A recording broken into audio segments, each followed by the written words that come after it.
Yes, it's us, and we're back again for session number 26.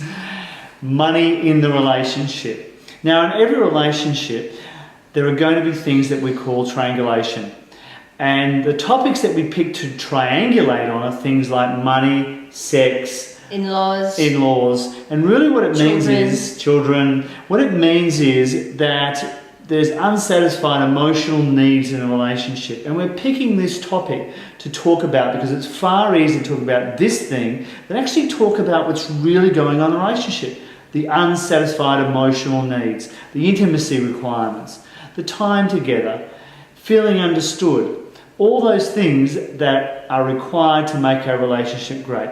So money tends to come up in the midst of all this as the thing that people most often want to talk about. and of course there's always one that likes spending and there's one that doesn't like spending.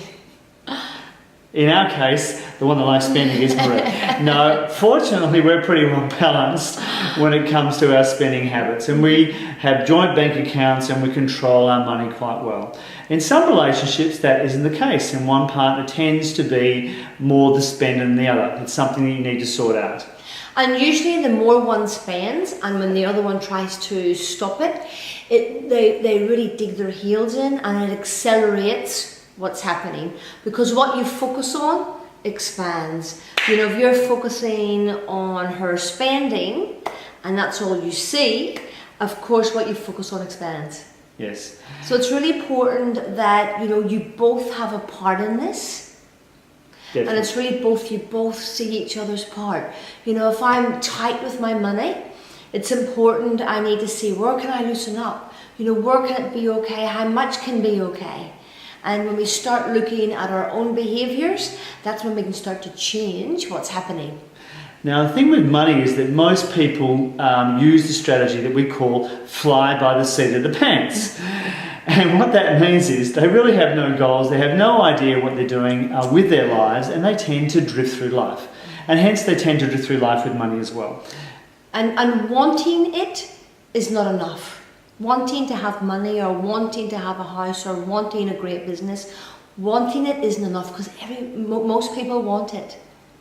And most people don't have it, of course. So in your relationship, you need to set up boundaries around who's handling the money, who's in control of it, who knows what's happening, and the other partner then needs to also have a responsibility in that. So if you're leaving up to one of you to handle the money, that's fine, but the other partner needs to take an active interest. Because the thing with relationships is they need to move forward together. You need to be involved in everything together because that builds intimacy, it builds understanding between the two of you. And money is no exception to that.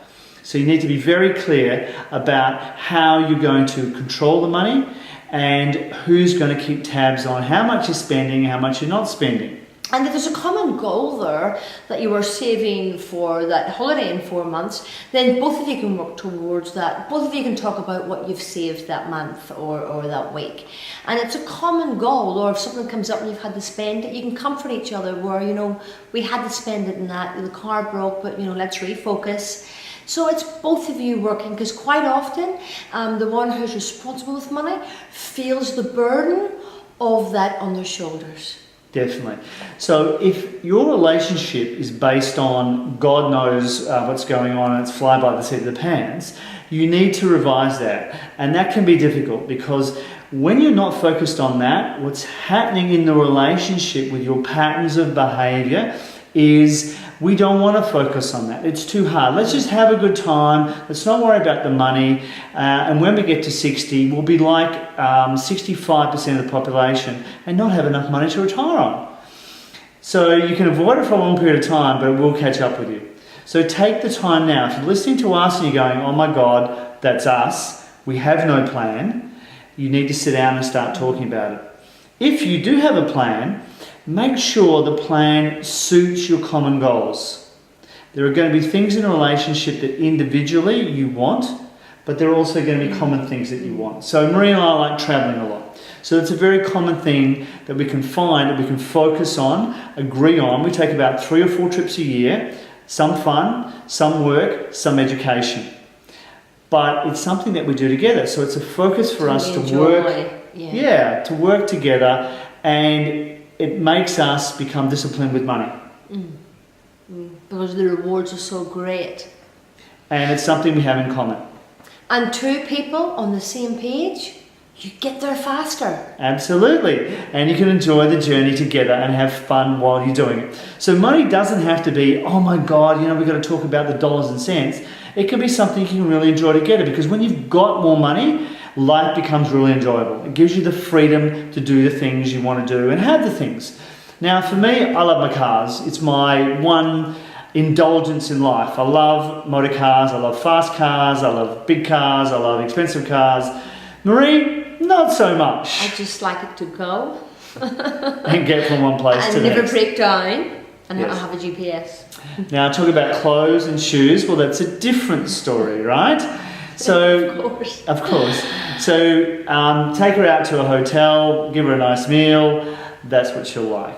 So you've got to balance those needs that we have in life and the vehicles we use to get those needs satisfied with the money aspect of your relationship too. So you need to be aware of all these factors, because it can be a major point in your relationship, a very sore one if you don't balance it out. And the leader sees it how it is. So remember, you need to see your money situation how it is, your behaviour how it is, what you can say of how it is. Not better, not worse. And remember, two people on the same page, you get there faster. And what it will take is, it will take a down-to-earth, honest, open communication discussion around money and how you're actually going to handle it. And it may require you to rewrite the rules in the relationship about how it's being handled right now. So use this video as the opportunity to sit down with your partner, talk about what's going on with money in your relationship, and how, if necessary, you might want to rewrite some of those rules you've got about how you're currently handling it. And how you can help each other get there. Absolutely, because no matter how much money you've got, you can always use more. And if you plan it out, you can create more. And that might be part of the discussion, the journey you actually want to go on. And the more money you have, the more people you can help. Absolutely. In life.